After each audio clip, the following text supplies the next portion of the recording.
Welcome to another episode of Inspired Voices. I'm Oliver Riera, and this is Terri Dollar. And full disclosure, this is my agent. So I bow down to her and all that stuff. Oh, she bowed down to me. Now, all right. Why don't you tell everyone what you do? Okay. I'm Terri Dollar, as Oliver said, and I actually have quite a few jobs. I am an agent. I'm a talent agent. I've been doing that for over 20 years. And I'm also the program director for Artsplosure. I hire all the musicians and, general overall stuff there. God, when you say, what do I do? Yeah, it's a lot, right? Those are the two ways that I make money. Right. I feel like you're in charge of all the festivals that go down. Oh, no. It used to be that Artsplosure was the only festival happening downtown in First Night, but there's so many now. Yeah. But, there is. I like to take a little bit of credit, at least for Artsplosure's sake, of being the first one and starting the whole trend and all that kind of stuff. So, yeah. It's a really, one of the main ones that are down there. It is. We just finished First Night Raleigh, and I'm still recovering from that because I've never been so cold in my whole life. It was freezing. I mean, God, it was so cold. Yeah. And I couldn't feel my feet. I had those little hot pocket things in my shoes and in my really? hands. And I found a little pocket right here in my coat, and I put them there, and I was just like, oh, it's so cold. It's so cold. Especially the hands. It's like those mitts or gloves or anything. It doesn't really keep it that warm. And you have to talk on your phone because, I'm like Command Central. Ooh. Where do I load in? I can't find the entrance. And so I have these little mittens that let your fingertips come out. And so, my fingertips, I was like, yeah. Can't feel them. Man, that's cool, though. That's really cool that you're doing that kind of thing. It was wonderful. I really do. I've enjoyed it. I've done it this was my 20th First Night. Yeah. Really? Yep. I did not know it was around that long. Yeah, well, actually, it's actually 26, I think, or 27 years. This is the organization's 27th year of having the festival, but my 20th. So I can't say I'm new and I don't know what I'm doing anymore. So, you're kind of the veteran now. So yeah, I guess so. Kind of step up your game now. Yeah, and I enjoy it, and it's interesting because my worlds collide. Like the host for our early countdown, Will Kenderchuck and Susanna Skaggs, who are two of our when Chuck Davis, bless his heart, passed away. We went back to the old tradition of having young people host the early countdown because we call it the kids countdown. Yeah. And so it was somebody said, well, who can we find? I said, I know people. Yeah. Are you kidding? Yeah, we'll ask. And Will and Susanna, they made a nice little team. Oh, they're so open with it. Everything, too. Yeah, so Will it is just fits. like Ryan Seacrest. Yeah, I'm he kidding is. You. Seriously. yeah. Seriously. That dude's like going Ryan to Seacrest. go somewhere. Yeah, it was great, though. They were awesome, and they did such a good job, and I love it when my worlds collide that way. And I hire a lot of our kids to do different things. Somebody says I'm a musician, I'll say, hey, maybe I can find a spot for you on the stage. So. That's a great thing about having different things going on in your life. You could always just mesh them together sometimes, and it just works out. I love that part. Yeah. When it happens, it's beautiful. Absolutely. All right, cool. Let's take it back. So where are you from? I grew up in Shelby, North Carolina. It's in the western so part you're of the a native. state. I am. I've lived in North Carolina my whole life. It's so rare now. I know, isn't it? It's I know. crazy. It is. When I was in I just came back from California. I was babysitting my grandson, and I met this guy out walking the baby one day, and he said, oh, I love your accent. He said, keep talking. Where's that from? And I said, well, I'm from North Carolina, but I'm not super Southern because I was a theater major and all that, so we learned how to articulate, how to get rid of that. Yeah. But I love it now. I think it's kind of nice. But I've always lived in North Carolina. Wow, that's crazy. So you've seen a lot of changes in North Carolina. I remember I read somewhere that in the 80s, Hispanics were not really common in North Carolina in the 80s. I think they started coming in around the early 90s or something like that. So my family was one of the first Hispanics in North Carolina. Yeah, I can believe that, Oliver, because in my high school class, maybe we had 374 people, I think. I think that we had 2 Hispanic kids in our class, period. Wow. So not a lot of diversity, so you're right. Yeah, that's crazy. It is. So growing up, seeing that diversity, change and all that stuff, how did you take it? Well, I grew up, I went to high school in the 70s, and so I was a part of that. I was a big old hippie. And nice. So I could tell you're a hippie. And so I used to protest things by sitting out of class. We would hear there's a protest against the war. Nobody's going to 4th period. And so, the entire school, well, those of us who were hippies anyway, would go and we'd sit outside and, and cool. stuff like that. Were you part of the organization on that? Or? I was the president of the ecology club. That was what I was all about the environment. That was my big thing. Nice. I wasn't as much into social. My brother's age, who's a few years older, because they were all potential Vietnam soldiers and that kind of thing. But everybody knew somebody who was in the war. Everybody knew somebody. Yeah. And I had a pen pal, actually, who was a soldier in Vietnam, and he and I wrote back and forth when I was a little kid. Oh. It was really sweet. But no, I grew up, like I said, like a hippie. And so, yeah, I like to think that I was a little bit part of that social change. And it's kind of interesting because I see last year I did the Women's March, and I saw I was like, this feels like home. This feels like what I used to do when people really came together about what they believed in. And that Women's March was insane. It was insane. It was probably one of the packed protests that we've had in a long time. Oh, my gosh. I mean, I plan events for downtown Raleigh. We've never brought that many people to downtown Raleigh. I mean, awesome. I couldn't believe it.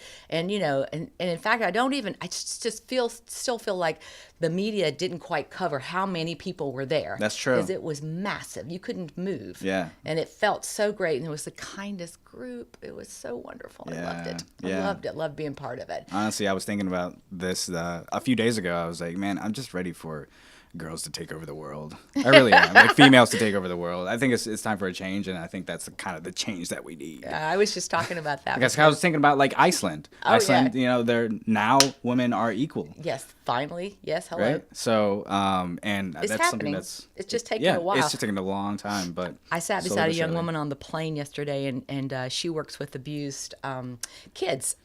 Women, young abused women, and we were talking about it, and I was just like, I was saying, well, maybe, now with all the Me Too stuff and everything, maybe finally people are going to understand just what as women we've been dealing with for a long time. Because when that came out, it was my daughter had posted Me Too, and I'm like, what is this? And then she said, well, I guess not with you. And I thought, are you kidding me? You honestly think that no one's ever like done anything that was out of line? And she said, I don't know what. And I said, I can't even tell you how many times. I was an actor. I can't even tell you how many times. Female actors, I feel like. Oh, it's huge pressure. Huge pressure. Why don't you try on that bathing suit? Because I'm not sure if we're going to use it, but the director would like to see you in it. And I'm like, when there's not really a point to be in it in the first place? No, heck no. Right. Heck no. But I was actually assaulted. I got grabbed on the butt by this man. I was with my youngest daughter when she was a toddler, and we were walking out of the post office, and this man just grabbed me. Yeah. And that's like a Tuesday for females, it seems like, right? And it was just kind of like, whoa. And you knew if you were in a bar late at night, you were prey.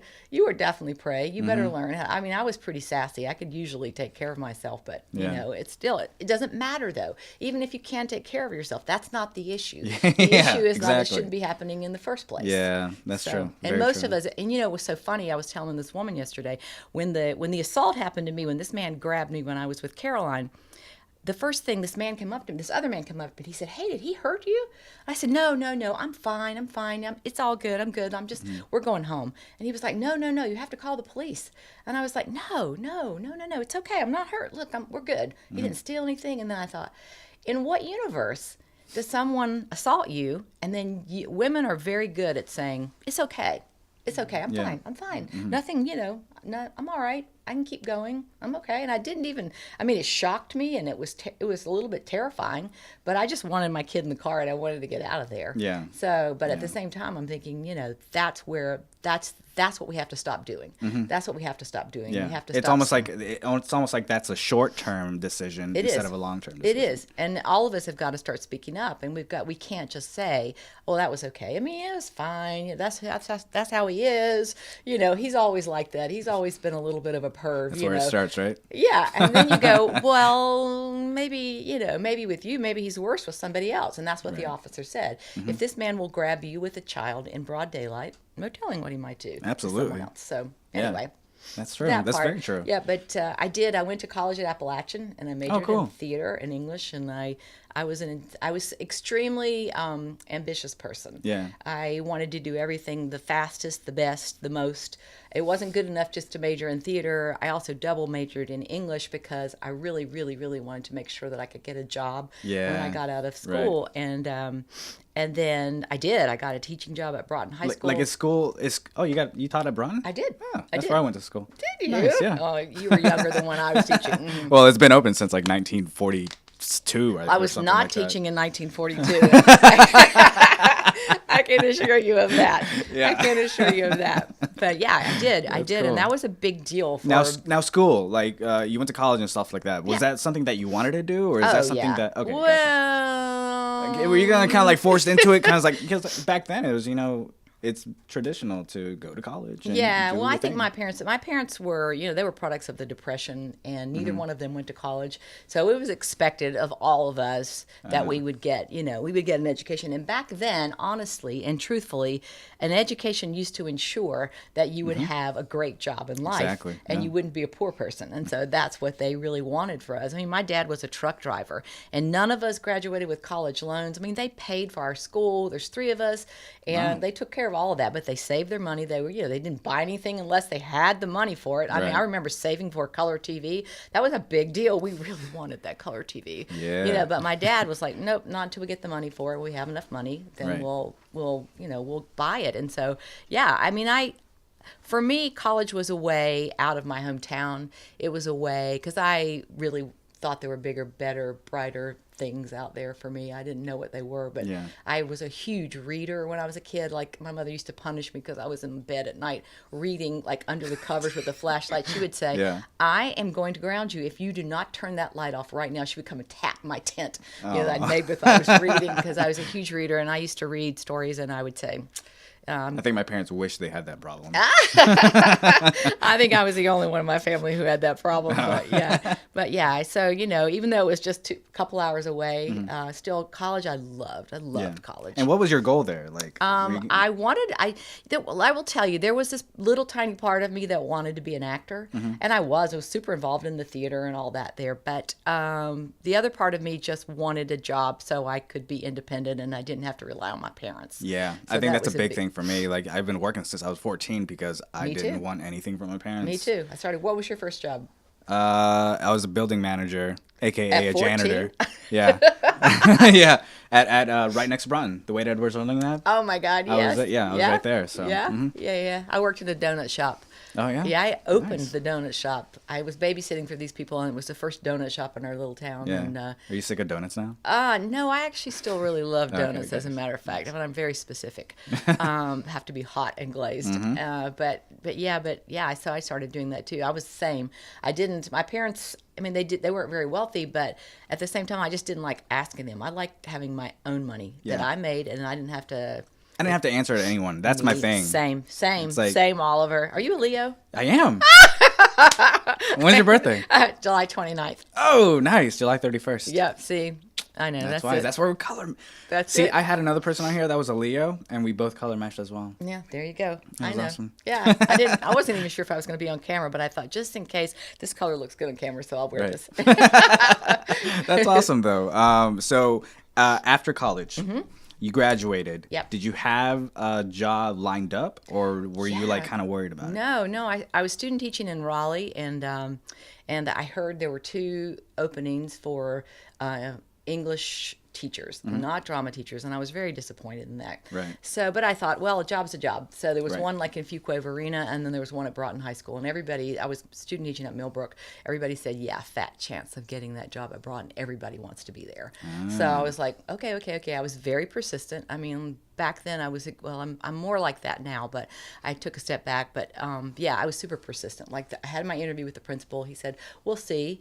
And that was Dr. Jewell, who'd been there for forever. And then so I decided I would do that really annoying thing and just like wait outside the building for him. I did that 3 or 4 days. And when he would start walking, I would say, hey, I just don't want you to forget Yeah. about me. I really want this job. And he was like, what are you doing here? Why are you creeping? I know now they'd probably arrest me, but so anyway, but I was probably hired because of my theater background, because he kind of knew that he was going to fire the theater teacher the next year Oh, when interesting. he hired me. And Yeah. so he hired me, and then I took over for a lady that had to leave for maternity leave. Gotcha. And then the next year I had all theater classes, which Wow. was fabulous. That's awesome. Yeah, there's a couple of, well, one particularly sort of famous person was one of my students. Oh, yeah? Sharon Lawrence. Oh, interesting. I know that name. I know another name. I can't remember. Yeah. She's Like, what she did. I should say she's an older actress, but she's closer to my Yeah, age. yeah, I She's gotcha. done quite a lot of stuff. That's cool though. As an acting teacher in school, you see a lot of at least I do, because I have students, right. and they talk about what's going on in school, and they mention things that they do in theater. I'm like, it seems like they're just doing it just to give them work. You know what I mean? They're not really putting their passion into it. Right. Oh, well, I was passionate. Yeah, well, I'm sure. I was. I mean, I was a young teacher, and this was like heaven to me, not to be teaching Beowulf and Canterbury Tales. I was so excited to be actually teaching theater, because the year before I had to teach all this literature that I had to reread, because I had all these smart alecks in my class who would say, Miss Elliott, what do you think about this? And I would say, that's a very good question. I'm going to let all of you think about that today, and come back tomorrow with your answers for that question. That's a good one. Now, I know, of course, but I don't want to share it with everybody. Thanks for that pop quiz. Yeah, Everyone but I was gets pop super quiz now. young. I mean, I graduated from college at 21, so I was teaching, and my students were huge. So, I mean, yeah. So, but as a theater teacher, it was, to me, I wanted to do, like, I really tried to get them to do Happy Birthday, Wanda June, which was Kurt Vonnegut plays, what I really wanted to do. I'd always wanted to do that play. I'd seen it. And, of course, my principal said, no. And so, so we did Damn Yankees instead, which was also kind of a fun show. But no, I think I, as a theater teacher, I think I directed Our Town, which was one of my best things that I had done there. But I remember I had this kind of a relationship with the kids. So one day, 2 of the leads of the play said, "Can we kidnap you this afternoon because we want to take you somewhere?" And I said, "Okay, all right." They blindfolded me. They so put romantic. Me in the car. I know. These are 2 really good kids. And so it was the girl who played Emily and the guy that was playing the stage manager. And they took me, I don't even remember where it was, because I didn't live in Raleigh then. I mean, I was new here, but it was like it was an old time like drugstore. And they said, it reminded them of the drugstore in Our Town. They said, "We just got inspiration here and we thought you would too." And I thought, oh my gosh, this is so cool. And it was just such a cool thing that I had that kind of a relationship with them. It was half friend, but also half teacher as well. But a tragic, really life-altering thing happened to me it was about a week before Our Town was going to open. And my mother passed away. Suddenly, she was 45 years old, and Wow, that's young. And I was 22 at that time, and it was shocking. And what was it from? She had a cerebral hemorrhage, and it was just, she was healthy, and then she just died. like that. Yeah. So I came back for opening night to Our Town, and that whole play is all about how you live life every moment, and you start crying. Yeah. But it was all about that. And I so remember just kind of, I met with the cast and we all were sobbing before they went out. And I was like, "Now, y'all, come on. You got to get it together." And we all had this moment. And I watched the play and then went back home. But it was life-altering to me because I was super dependent on her. I talked to her almost every day, and I was super dependent on her. And her approval, I'm a middle child, so parental approval is it's like to the next level, right? Everything. I'm a people pleaser.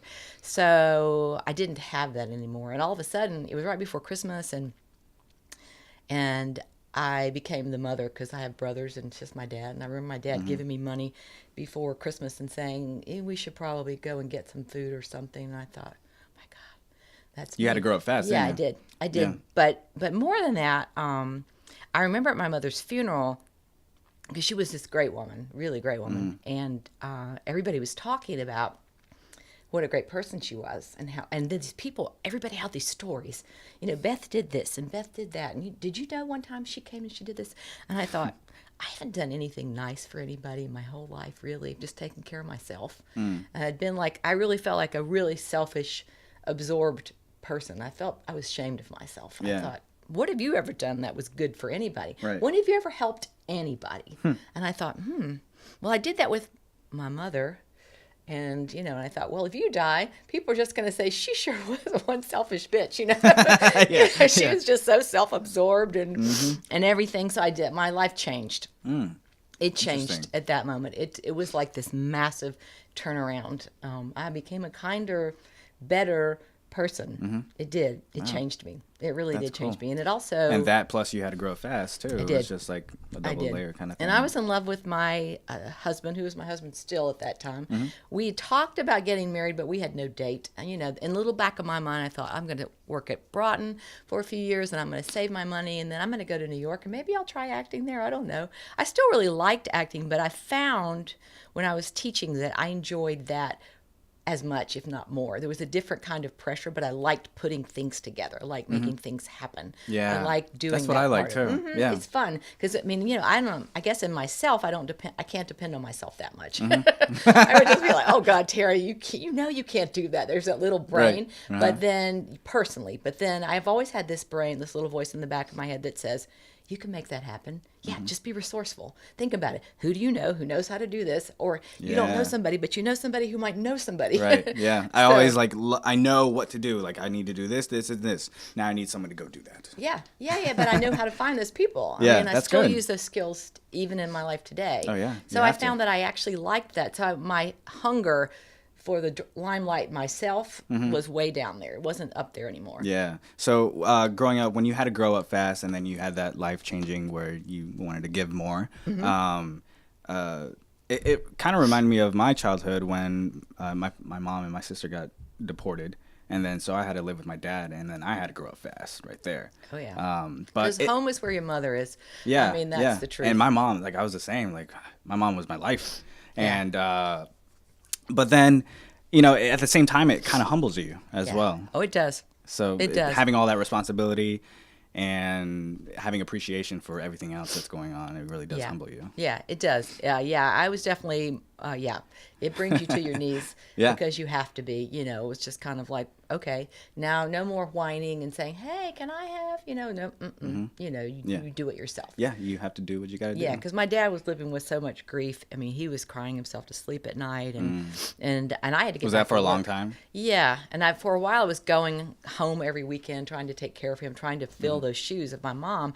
And then one Sunday I was getting ready to go back to Raleigh, and he said, you got to stop this. You got a life. You got a boyfriend. You need to go do this. I'll be fine. I can take care of myself. You need to go and do that.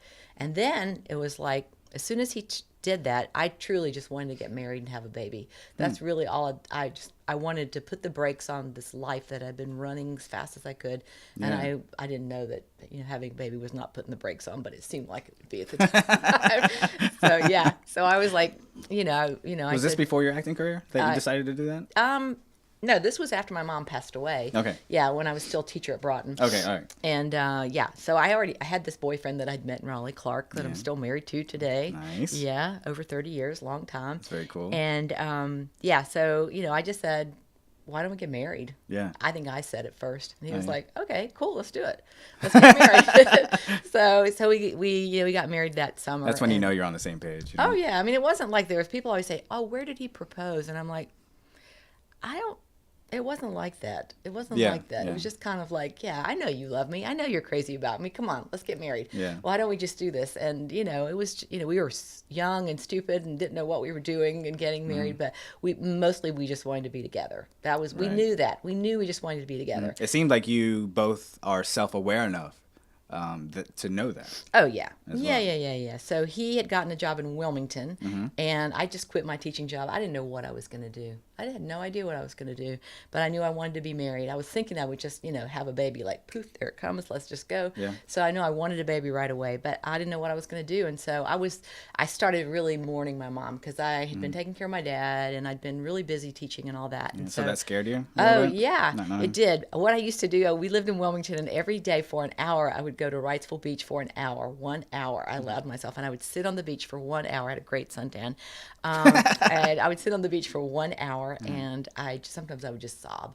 It was just like, it was my time that nobody else was there, and I could just think the thoughts that I needed to think. Go ahead and get it out. Yeah. And then I started getting bored, and it was only like July. So I was bored. And so I thought I should go to graduate school. That's what I should do. So I waltzed into UNCW, and I said, I want to go to graduate school. And they said, well, have you taken the ACT? Well, I said, nope. I hadn't done any of that, but I want to go in September. How do I do that?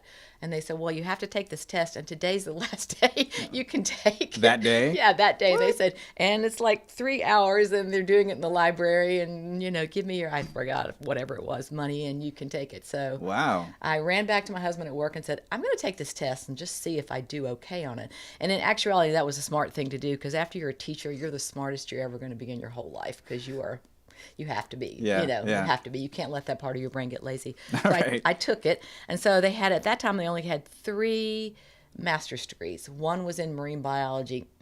not happening. Right. One was in one was in musicology or something. Not going to happen. And one was in educational administration. So I said, maybe I'll be a principal. I'm not sure.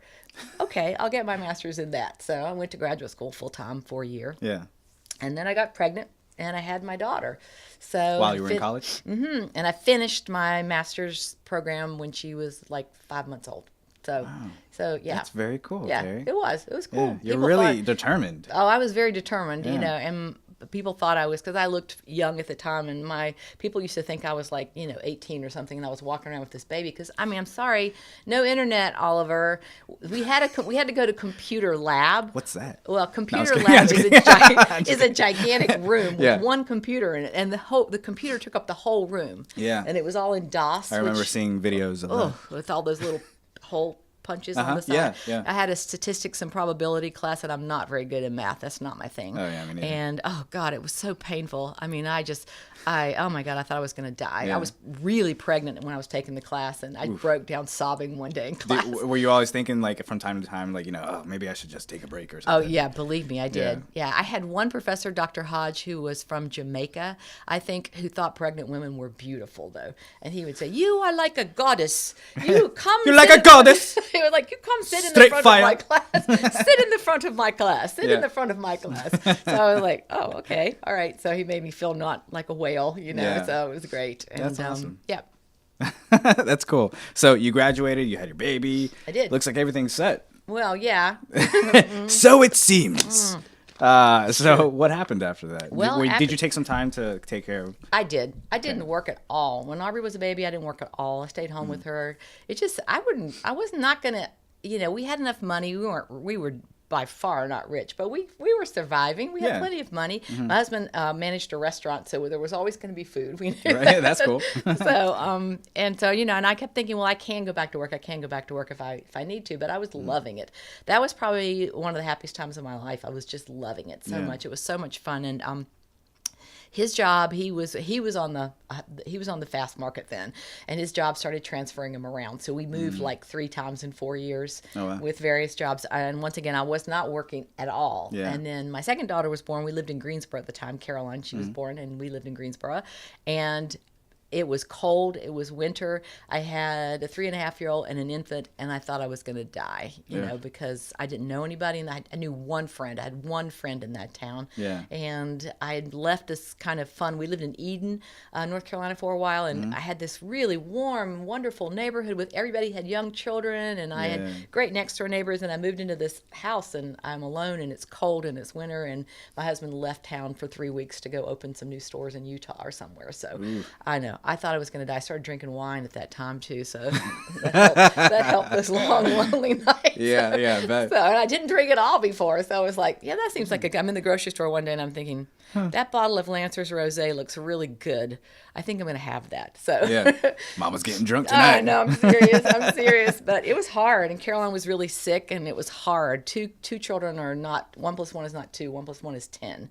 It was hard. Yeah. It was really, really, really hard. But I really got into physical fitness then. My one friend that I had, she and I would go to this really ghetto gym because it was cheap. Yeah. And you could put your kid in the nursery, but there were like 60 kids in there, like one lady watching them. These were babies. Yeah. So we would bring a clean sheet and we put them both in the crib together, knowing that they'd be all right. And then we were doing aerobics. I mean, this is Jane Fonda style aerobics. Nice. If you imagine bare feet, I'm serious. The whole thing. We're doing aerobics. We're sweating. And one of us would go every 10 minutes and say, they're fine. And we would work out. So I really got into working out then, which was a good thing. Nice. And our goal was always to move back to Raleigh because that's where Clark was from. He grew up in Apex. Right. So we moved back here.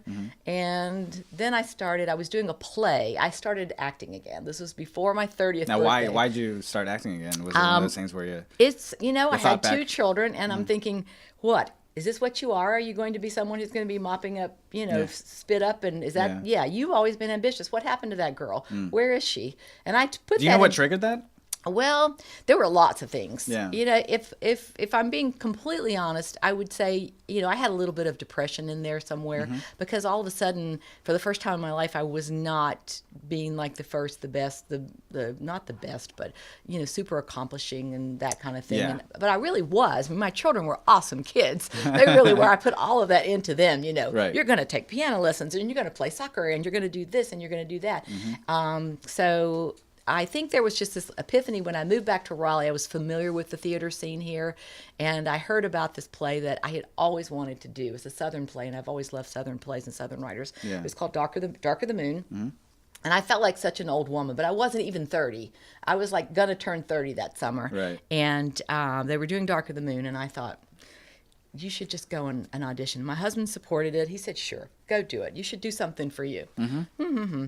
So I went and I was cast as Barbara Allen, which I'd always wanted to do. She's supposed to be 18. So that was like, whew, you're not an old woman. Yeah. You know, you can still play an 18-year-old that far back on the stage, not close up. So, That's funny. and when I was doing that, there was somebody in my cast who worked for then this company called Videophonics, which is later was eaten up by Trailblazers. But it was Rod. His name was Rod Rich. He's still around, Rod Nancy Rich. And they told me about this industrial film that they were doing or they were involved in. They said they need some actors. They need some women about your age.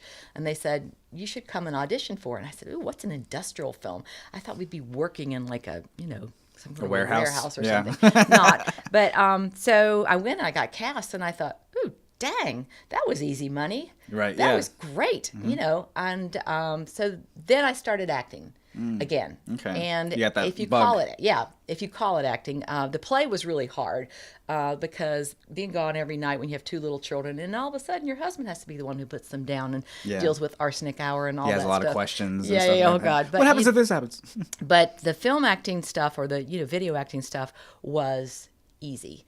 And at that time, you know, I'm bragging, but I'm not being modest when I say there was not an actress in this area who was working in industrials more than I was. I was a great narrator, talking head person. I worked like almost 2 months at SAS when all of that was becoming, this is when they were developing all the software that now is used. I remember this product called FS Letter that they developed, and it was me in front of a keyboard and a camera guy for days. And I had to wear the same suit, and they wouldn't let me take it home, and it started reeking, and I was like, oh God, y'all just can't even do this. They said the camera can't smell it, and I'm just like, oh. So, you know, it was bad, but we talked, and the camera guy actually fell asleep one day, because it's just me, and I'm going, now let me show you, and I would look back in the teleprompter, and I would read, and I was just, you know, it was just reading. I had no idea what I was talking about. It was all jargon, but I made it sound like it was real. And so I hear the producer who's up in the booth, and she says, hold on, cut. She said, whatever the guy said. He said, are you sleeping?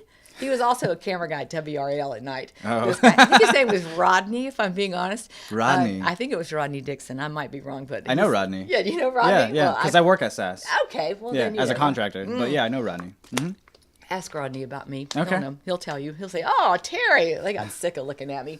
But so anyway, he fell asleep. It was that boring. Yeah. And I remember another funny thing I remember That's is funny. one day James Goodnight came through.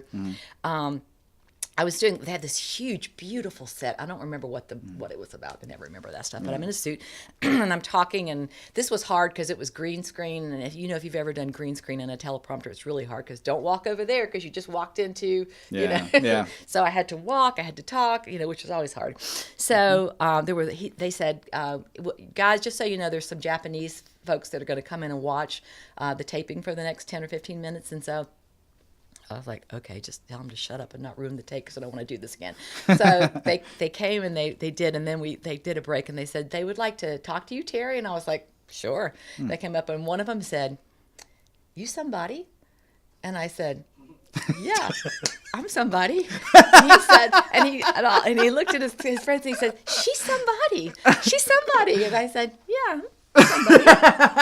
somebody. And so I guess I thought I was somebody famous because of the way I'm just looking like I'm, know exactly what I'm doing. So, and that was kind of the beginning of me being a talent agent, if you want to know the truth. Interesting. Because I had an agent, wonderful agent. who was the first agent in North Carolina, Boots Bruner. She's legendary. Because when Dino De Laurentiis built the studio in Wilmington, and the Finn Cannons were going to be the casting directors, he said, well, who are the talent agents? And they said, well, there's not any. And he said, well, you got to have a talent agent if there's going to be, to make this work. This is how this works. Right. So she was a person. She was actually a choreographer. And back in those days, dinner theater used to be huge. I did dinner theater. It used to be a huge thing, dinner theater. Yeah. And she was a choreographer, and she cast a lot of dinner theaters, like the Village Dinner Theater, the Barn in Greensboro, different places. She cast those things. And so they figured, she knows all the actors, because if there weren't any actors, they were probably doing theater, and she knew them. So she became the first talent agent, and she was my talent agent. Oh, cool. And so she was an elderly woman even then, and I started helping her out because technology was changing. Yeah. Faxes came in. I got her first fax machine. I said, Boots, you got to have a fax machine. That's how the breakdown came through and everything. Everything was done like calling them up on the phone. It was just like the movies. You would say, hey, I hear you're looking for a girl. I've got 4 of them. Wow, so you do that like one by one? Oh, that's what we did then. Yeah. And the casting agencies actually had like these notebooks that had like with loose leaf binders with people's headshots in them. So when you called them to submit, they would flip through and they would say, let me see what he's done. So it was really old school. Interesting. And then video came along. Yeah. And she was like almost 80. Yeah, and she's she like, was I'm done. No. I'm done. And I said, no. Because she represented my girls too, and me, and we started acting together. I sort of skipped that part. That was sort of the golden ticket, was that I'd given birth to these 2 kids that I didn't want to be actors, but there was like osmosis, they just kind of did it. Fell into, they just did it. and they played my children most of the time. Right. Until they started auditioning for things that were huge, because the film industry was booming in North Carolina at that time.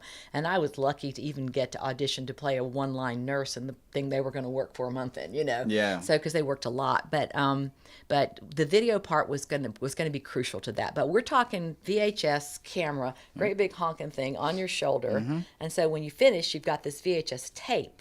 And so if LA wanted to see it, when Boots was still an agent, and even when I was an early agent, we had to stick that sucker in a FedEx envelope, and you had until 8:30 to get it to the airport, and it could be in LA the next morning. So that's how we got the tapes. That's how people were cast for big parts. Man. It was all that way. No other way to do it. No other way to do it. That was the fastest, best way. It was expensive too. Oh yeah, I was about to say that. It was. So you had tapes? to make sure it was worth it. But so with Boots, I started taping actors at her house. I said, I'll tape the actors and somebody will get it. And then she got sick, and she just said, I can't do this anymore. And, I realized the importance of having an agent who when somebody's looking for your type, you're like the first 3 people off the tip of their tongue. Yeah. And I was. She called us the $silver dollar dolls because we were better as a package. I knew if I went in with one of them, because we looked exactly alike, like clones. If I went in with one of them, it was sad that I used my children in that horrible way.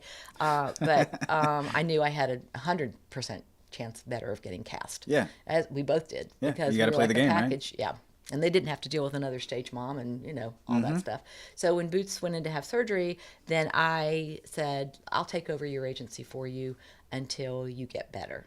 And because I wanted her to come back. And in fact, she never really came back. And that's sort of how I became a talent agent. Interesting. I never knew that. That's quite a story about being a talent agent. North Carolina is a non-union state, so agents aren't franchised here. So if you want to be a talent agent, all you have to do is hang a sign out your door and say, I'm an agent. So with me, and you were pretty much the only ones. So I wrote her coattails completely. Yeah. That's what I did because everybody knew me while she was sick. All the casting folks were super nice to me because I was taking over for her. Yeah. And then, did you know before she went off and did her thing? Oh no, I thought she'd come back. Okay. And plus I wasn't acting when she was doing that either because I didn't think that was right. Yeah. You don't submit yourself. Right. But working behind the scenes with her and stuff like that, did it come across that one day you might be doing it? I wasn't sure. Like taking her place or something? I was interested, but I was still kind of like, I was really, really, really still wanting to do some acting myself. And my kids were way too busy at that time. I mean, the film industry in North Carolina was booming. If you can imagine Atlanta right now, North Carolina it wasn't quite that, but at any time there could be 15, 20 productions happening here. And there was always parts for little kids, and my two daughters were both extremely, extremely busy. I mean, they built these huge resumes, which later on when my daughter was at BU in the theater program, somebody said, "Where did you get all this film experience?" And she said, "Oh, it's in North Carolina. I've never worked anywhere else." And they were like, "Holy cow. You played Anthony Hopkins' daughter?" She was like, "Oh yeah, that was The Road to Wellville. Yeah, I did that." So, it's like, no big deal. No big deal. But, huge productions were here at that time. That's cool. What time was that? Was that 90s? That would have been, let me think, that would have been like in the 90s, yes. 90s? Okay, cool. Yeah, it was booming in the 90s. Booming. Matlock was here. Yeah. I was on Matlock. Yeah, nice. I was a murderess. Ooh. I was. That was fun. It was almost everybody was on Matlock. Was that your first major role? What was your first major role? That was probably one of the... I was never a major role, let me just tell you. I was queen of the bit parts, queen of the one-liners. I actually auditioned once for this show. I forget what it's called, but Bruce Paltrow was actually the director. And so I went in, so back then, if you only had one-liner, your agent wouldn't even go to the trouble of having you come by her office to pick up the lines. Yeah, if it was just one line, she would say, "It's just one line." So you was okay. So here's I knew a line. Yeah. So I knew it was just one line, and so I went down to the front desk when I checked in for the casting, and they gave me this thing, and I found my part. I was playing a dietitian, and it wasn't one line; it was one word, and it was a dietitian, and she walks into this hospital room and she says, "Dinner."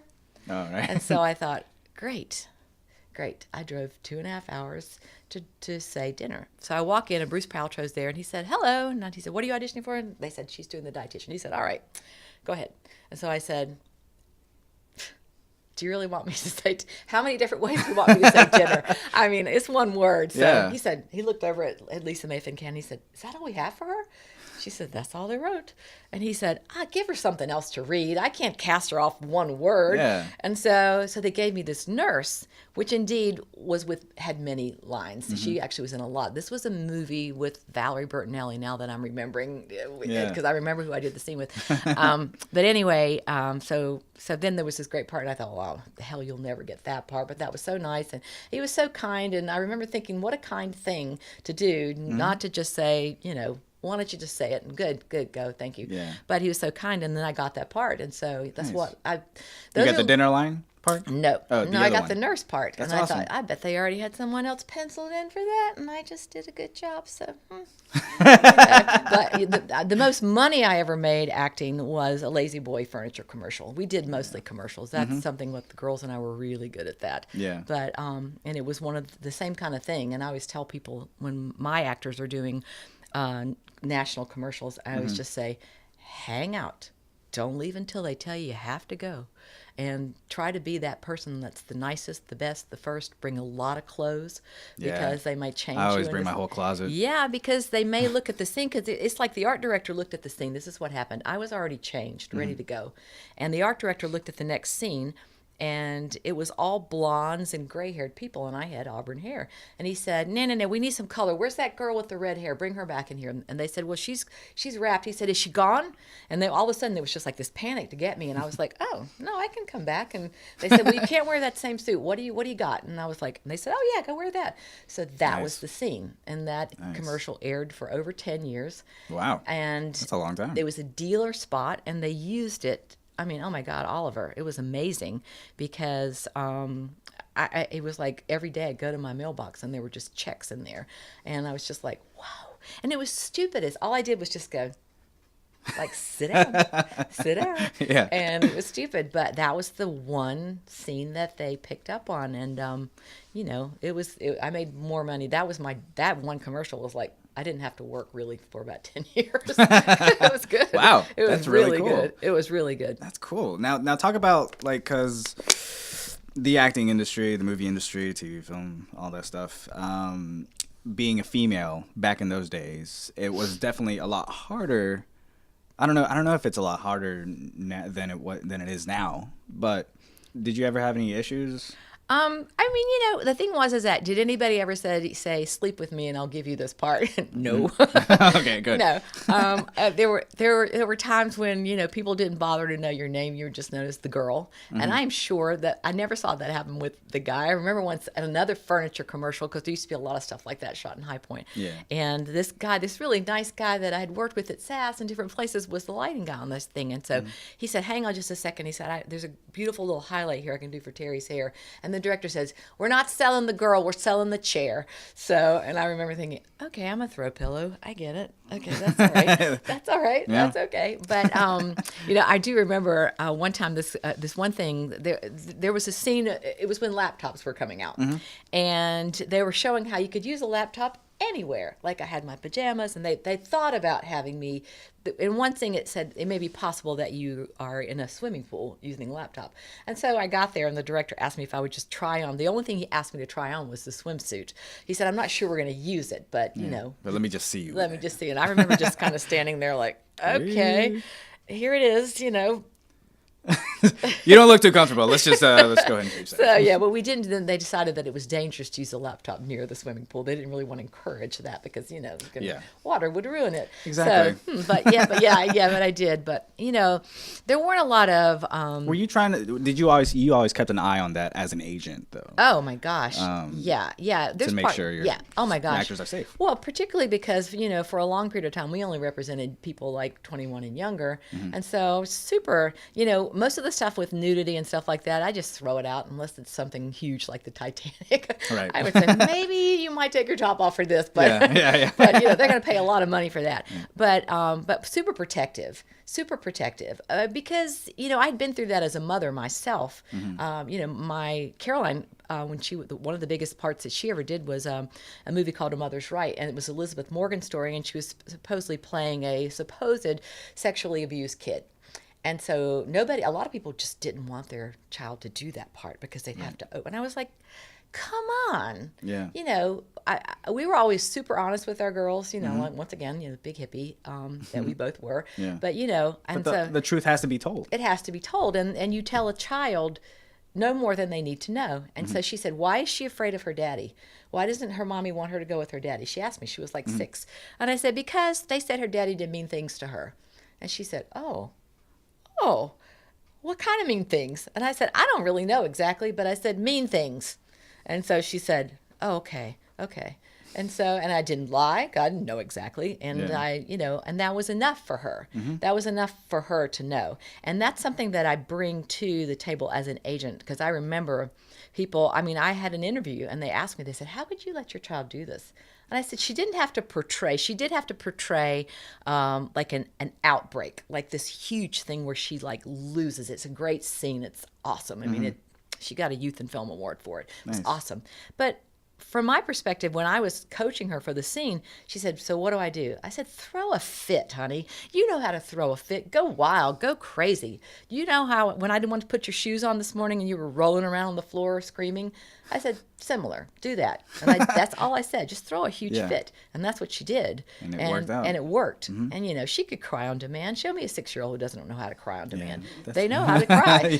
Because they do it all the time. I need that, Right. So it was great. And that's one of the things that I learned about teaching kids acting, and that you just have to interpret it in their language and in their thoughts, so they could get. But I tell parents now, there's times when people will say, I don't know, I don't want him to have to approach that issue. And I say, hey, first and foremost, it's always your choice. As a parent, you are in charge of that child. And as a parent of an actor, my number one thing that I tell people is your first responsibility is to raise an amazing human being. Right. And if this person happens to be an amazing actor second, then yay, but it's not your first responsibility. So, if you think that this is going to somehow impede your raising an awesome human being, then for sure. But like curse words, I have no tolerance for that. I'm like, come on, your child's heard it before. And unless it's somebody who's just going to do nothing but curse, they're like, well, I don't want him to say a bad word. Can he say dang instead of damn? And I'm like, you've got to be kidding me. I'm like, there's a reason for show me something else. It's the way it's written. And, he's not going to go out and say that because he said it on camera. My kids use tons of curse words, and I curse more than they do. Yeah. They just they know that it wasn't right. And they're still good people. And they're still good people. And I would say, you never can say this in person. They would say, yeah, I know. But it sure is fun to do it. But I said, that's part of the fun of acting, is that you can let loose and do things that you're not allowed to do, when you're normal. I rarely have tolerance for curse words. But if it's a situation like a sexual situation or taking your clothes off, no. Like once I don't remember, you probably know who this is, but I'm trying to remember. It was one of my actors who was a young girl. She was like 15, and she had to kiss somebody in this scene. Yeah. And her mother said, well, she's never kissed a boy. And so she's feeling icky about it. And I said, oh, God. Well, either does she feel comfortable, like, practicing on someone? She said, Terry. I said, no, I'm teasing. I said, no, then don't, because your first kiss should not be, unless it's supposed to be a first kiss, should not be with a million people watching you on TV, because that's just going to be embarrassing. Gotcha. And so, she said, yeah, I didn't, because this scene was not about, it was about this couple making out too. It wasn't even like a kiss. So I said, oh, gross, no, she might get like some real, bad herpes. Yeah, well, or like somebody who's not who doesn't care about her that much. Right. So, yeah. And I see a lot of like actors going to get booked, and they have to kiss someone or they make out someone, but the director does a bad job of making sure that she's cool with everything and safe and all that stuff. Yeah, and that's kind of the things that I wish it would the industry would be better at. Yeah, is taking care of the actor and having empathy for the actors instead of just getting the job done. Right. Yeah, I mean, as a director, when I was directing theater, I remember when the Our Town episode the show that I directed, there's a scene where George and Emily have to kiss, and they have to hold this kiss for where this whole scene goes on behind them. And they happened to be first cousins. They were almost like brother and sister, and they had to kiss each other. And they were like, oh, we're just dreading it so much. Yeah. And so, I met with them privately, and I said, well, this is what I'm going to tell you to do. You just don't open your mouth. Just don't even go to his lips. Kiss him right there and turn your head. No one will ever see you're on stage, and just do it. And so I said, go ahead and do it right now. Just practice it right now in front of me, and I'm going to look at you really closely. And they said, oh, God, really? I said, just do it. Just do it. Just get it over with. And tonight we're doing it rehearsal in front of everybody else, because I don't want you can't wait until stage day. Yeah. And so they said, you are so smart. You figured out how to do that. And I was like, who doesn't? I mean, there were times when I was an actor and I had to kiss somebody and I was looking forward to it. And then there were other times when I was like, oh, God, I have to kiss that person? Okay. Ugh. And I would say, right before you go on, you just say, you want a breath mint? Yeah. It's you never turn down a breath mint when someone offers you one. So, but you do. I don't like it that people are not sensitive to that kind of thing, because there's a way that just it takes a tiny bit of time. And, if you're an adult, deal with it. But especially when you're young and impressionable. Yeah, especially with kids. I know. I mean, come on. It's, there's a way. And there's a lot of people who are directing kids who shouldn't be. Yeah. Tell me about it. Yeah. I hate that. Yeah. I mean, I really hate that, because I think that a lot of times it's kind of like having a bad math teacher, and then you hate math for the rest of your life. You can turn a kid off from acting altogether. Oh, yeah. Absolutely. Yeah. Because they're just, the way that a certain situation was dealt with. But I'm very sensitive about that with the parts that we submit people for, and also just the projects that we submit people for. I mean, there have been some instances before where I have to tell parents, I have to say, look, if at any point in this production you not feel that your child is safe, then you speak up. Yeah. Because you're the only one with your eyes on that kid the whole time. Everybody else is going. They all have their jobs. And I remember one of my kids was in this thing. It was actually Caroline was in this thing, and they shot it in Charlotte. And it was during, they wanted to do it during 5 o'clock traffic. It was like Independence Boulevard. Yeah. And they wanted this scene. And so it was like the mother, and she's arguing, and she's got her by the hand, and then she jerks her hand away. And Caroline's supposed to open the car door and get in the car. Yeah. And so it was just, she was like 5 feet from the street with these cars, and I was across the street because nobody could be over there, and I'm watching. And so when they would yell cut, she was just kind of standing there, and I went up to the director. I said, I'm really sorry, but can somebody please hold her hand when they yell cut? Because she could see me and decide to dart across the street. And he was like, it was actually Linda Otto. She said, oh my God. She goes, hold the kid. Somebody hold the kid. Hold Caroline's hand. She said, God, thank you for speaking up. She said, I'm looking at, I said, I know. And she said, you're only looking at her. And she said, never apologize. Right. Never apologize and we had a similar thing. with a little actress that I represent, Mimi Kirkland, when she was doing Safe Love Haven. Mimi. I love Mimi. Yeah. When she was doing Safe Haven with Josh Duhamel, and she had this scene where she had to jump out of this burning attic. And so her mother called me on the cell, and she said, so she's done it a lot. And it's getting really, really, really hot. And now up there, and now she's getting scared, and she doesn't want to do it anymore because they had her jumping. She was jumping just not that far, not really out of the building. Really, Right, it was just to like somebody on the little roof. Yeah, thing. 2-3 feet or something. Yeah, but it still was hot, and it was scary. And she said, "What do?" I said, "You speak up. You go over and you speak up. Speak up to the director. She's done enough on the show. You speak up. Go right now. I mean it. Do it." And she called me back. She said, "God, you were so right." She said, "You know what they did?" And I said, "What did they do?" She said, "They sent Josh Duhamel up there with her, and she's supposed to be jumping into his arms, but she said they sent him up there with her, and he was making sure she was okay." And she said they got it the first time, and she said, "You were so right." And I'm like, "Yeah." That's what you do. Yeah. You know, when your kid is unhappy and your kid is, and that's why, you know, people will always say sometimes, you know, when you're working on a production and they've gone over the time and they'll come around, the producer will come around and say, "We've got one more shot and I know it's going to take us a little bit over. Are you okay with that?" And, you know, for me, I always judged the way my child was. I was looking, oh, she's bouncing around. She's good. Sure. No problem. Yeah. But, you know, I always tell parents, I always say, yeah, you want to be a great part of that process. You want them to like you, of course, but you want to be a team player. Yeah. Because what is it? Who are you to say, nope, you know what? 30 seconds, she's out of here. And legally you can, but do you really want to be that person? And at the same time, like with me, I'm always about, you know, pushing yourself and all that stuff. So like if, you know, if I do have kids, like I'd want to push them, you know, not too hard, but, you know, enough. Right. And like there's that line, I guess, with kids of how far do you push them and how far you don't. And stuff Absolutely. Like It is. It is. And it is a fine line, too, because you want to encourage them. But, you know, at a certain age, I mean, I always tell people, they always say, well, you know, my 5-year-old really wants to be an actor. And I'm like, your 5-year-old does not really want to be an actor. You want your 5-year-old to be an actor. Your 5-year-old may show some talent for acting and may be pretty darn good. But until a kid is about 8 or so years old, that's when they can really say, this is what I want to do. Yeah. You know, I like this. Because up until that point, your parents are still pretty much making the decision for you. So I'm not saying that a 5-year-old shouldn't be acting, but I'm saying if you're a 5-year-old and you enjoy it and you're having fun and the family can manage it, go for it. Why not? It's just one of the many things that you do. And we're, you know, Julie and I are really specific about that with kids, with our agency, is that, and even if you're an adult, I don't want acting to be the only thing you ever do.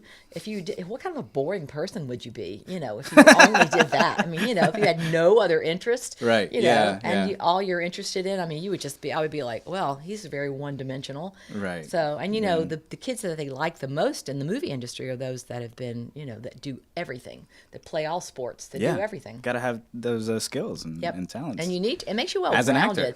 Well, it just makes you well-rounded too. You know, you're not this like person who's just going to say, oh yeah, I saw a great movie and, you know. Right. Yeah. They call me the Renaissance man at SAS. Oh, they do? Yeah, because I do so many different things. You know oh, yeah. I mean? Well, that's good. That's a good thing. You're like the Renaissance girl. Well, sometimes.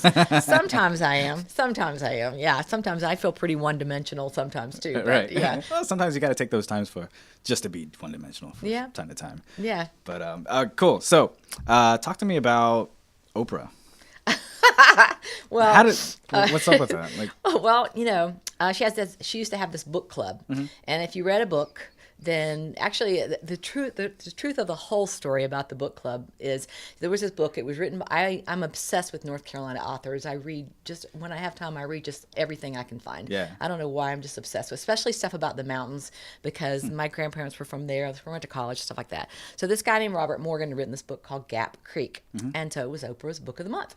And I had gotten it as a Christmas present, and I was home in January, and frankly, I was pissed off because my teenage daughter Aubrey at that time was out with some boy, and she was way past her curfew, and the weather was getting horrible, and I was not going to bed. It was snowing and sleeting, and I thought, where are they? I was so mad, so I just kept reading, so I didn't just pace the floor. So I read this entire book in one night. Wow. I used to, you know, like I said, I was obsessed with reading. Yeah. And when she came in, you know, I stopped only just a while to lecture her about how dangerous it was that she was out, and then I kept reading. And so the next morning I woke up and I thought, I'm going to get on the computer. And we had a computer. It was upstairs in our attic, one computer, the whole family, no laptops, one computer. Well, our attic was a room, but so one computer that we all shared. And I wanted to see more about the book. So I thought, I'll just see what Oprah has to say about it. Let me see what other people, it was like reading reviews. I don't know. I loved the book. I loved it. So I'm looking. And so there was this little section that said, tell us what you think about the book. So I just started writing, and I hardly ever got to write anymore. And I just kept writing and writing and writing and writing. So I hit submit, and then I'm downstairs cleaning the kitchen, and the phone rings. And because they'd ask for your phone number, your contact information. Yeah. And there was this guy, and he said, I'm a producer on the Oprah show, and we just got your message, your comments, and I'd just like to ask you some more questions about that. He talked to me for 2 hours on the phone, all kinds of questions. I guess he wanted to find out if I was authentic or whatever. And he said, well, we're looking for folks to come on the show in the book club.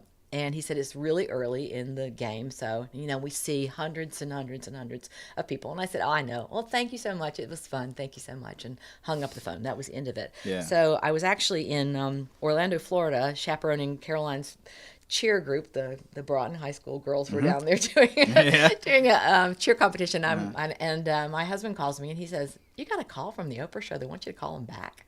And so I called them back and they said, we want you to be on the show, and it's day after tomorrow. And I'm like, what?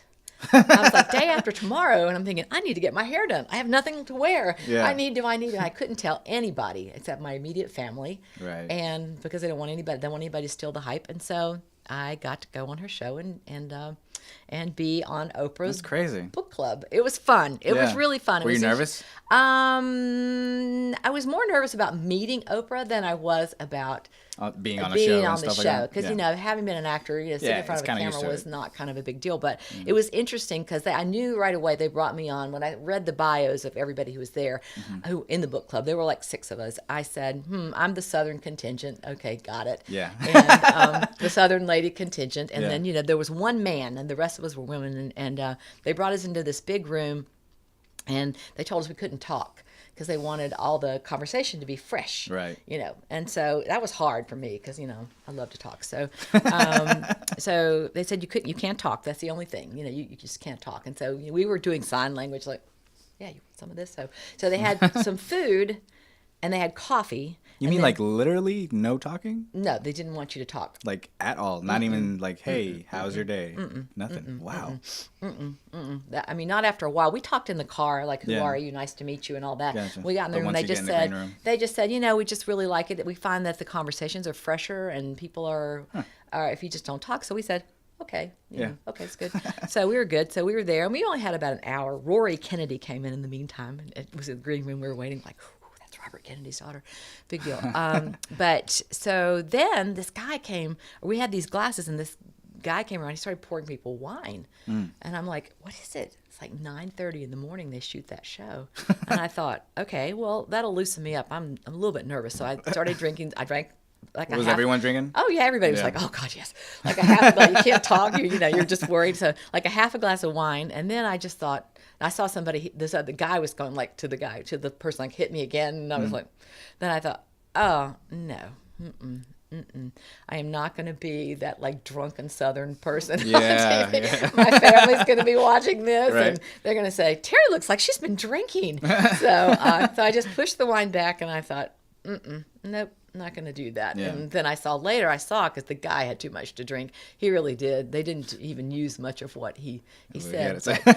But she has this way about when she's interviewing you. She did the lean in thing long before that was popular. She would do this thing where she asks you a question and then she goes like that. And so you're just kind of like, whoa, she's listening to me, and her eyes are just fixed on you, and she leans in, and she's looking right at you. And her big bulgy eyes. Yeah, and it's just, she's beautiful. She's gorgeous. It was fun, And then her chef fixed us a big meal, and we all ate. Afterwards? That's cool. Yeah, it was really fun. It was super, super, super fun. It was just that. How long was that process? The whole taping process? It took like 3 or 4 hours, probably. Yeah, the whole thing. That's cool. Yeah, so they taped us when we were eating, but they just picked up little quips. But the author was there, and Oprah's there, and we're all sitting around talking about it. Yeah, you got an autographed book from the author? Leather bound and Oprah pajamas and everything else. Oh, really? Oh, it was fun. Nice. It was really fun. It really was fun. Do you still have those things? Of course. I have them in the same bag I got them in. Oh, really? Stuck back in the closet. Yeah, recently one of my daughters found them. She said, God, why don't you take these out and wear them? No, you don't wear Oprah pajamas. You just save those. Those are not to be worn. You should hang them up. Mm-hmm. Maybe like what do you call those things? Like a case. Like in a shadow box. A shadow box. Yeah, that's what it is. Yep. You do that. For sure. It was fun, though. It was super fun. That's very cool. Yeah, it was fun. It was fun. And there's a picture of me in my office of me with Oprah. And people always go, is that real? Yeah. Because you couldn't bring in cameras. That was the other thing. They took your phones and they checked your bag. They wanted nothing of that kind of thing. And they said, we'll take one official photo when this is over. Mm-hmm. And then they'll send it to you. And they send it to us. And that was fine. And that was really fun. But but then it was fun. We had a big Oprah watching party the day it aired that I was on. It was fun. It was really fun. I was really worried because, she said in one part, she talked about how poor she was, that she used to play and make like little cakes out of dirt, and that she ate dirt. And that was my most famous line I said, you ate dirt? And she goes, yeah, I ate dirt. Didn't you eat dirt? And I was like, no. I was poor, but I did not eat dirt. Yeah. So talk to me about the festivals that you do. What happened was, seriously, my oldest daughter, Aubrey, was going away to Boston University. Mm-hmm.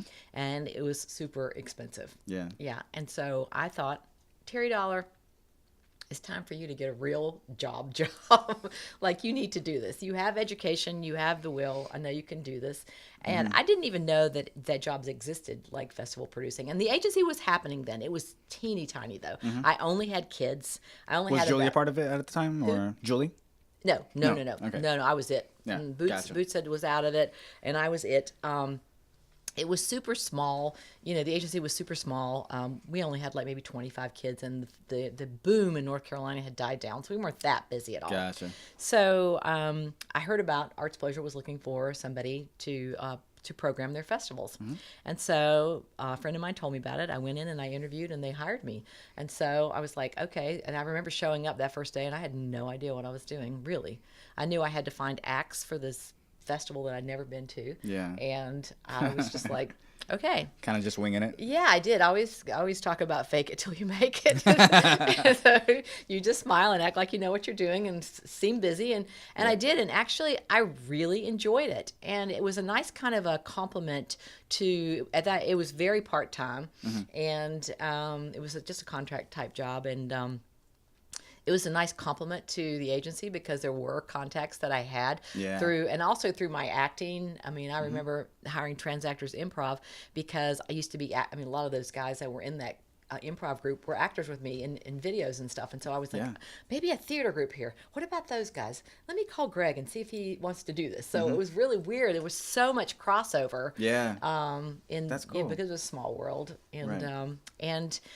And it brought me back. What I see the festivals are like. First Night or Artsplosure to me is very much like directing a theatrical production. It really is. It's a lot of moving all parts. the pieces you have to put together, and you see the whole thing. And there's like there's like a title every year. There's like a theme, and there's this and you figure out. But you also have to do the harsh realities of life in that. This might be something that's wonderful and fantastic, but will people come to that? So I have to really kind of know my audience too. It's kind of like when I was a high school theater teacher, picking the right play that you usually would try to pick at least one play that was like The Crucible or Our Town, because all the English teachers would make their students come, right? And so you have a full house. So it's a similar thing. It's kind of like that. When I do First Night or Artsplosure, I'm like, well, this venue is full, packed to the gills every single year, so why would I mess with that? I mean, creatively I'd kind of like to, but be creative somewhere else. Stay with what works here, because that's the harsh realities in that we have to make money too, especially for the first time we have to sell tickets. So if someone I know will buy a ticket, like we do, Comedy Works is always in this transportation building, which is like a theater, like a circa 1940s governmental building theater. You go in that place and you go, oh my God. I mean, it almost looks like some place that, even before Mad Men, it's very authentic. But those guys go in there and they do great, and they bring their crowd with them, and you know, they have so many actors that just by virtue of having that many actors, their friends and family will come and they'll buy tickets, and they fill it up every year. So somebody said, well, what are you going to do in there this year? I said, same thing in there. Yeah. I'm not messing with that. If it's not broken, I'm not going to try to fix it, you know? Right. But I enjoy that part of it. I've thoroughly enjoyed doing that. Sometimes I'm a crazy person because I'm up at 5 a.m. working 4 or 5 hours on the agency before I go into that job, and then I stay late and work 4 or 5 hours there. I'm a workaholic, that's for sure. Julie will attest to that, who is my partner in my talent agency. She'll attest to that. Yeah. I'm a true workaholic. I'm obsessed with it. And the agency is not one of those things that you can like just throw down and just say, well, I'm not going to do that today.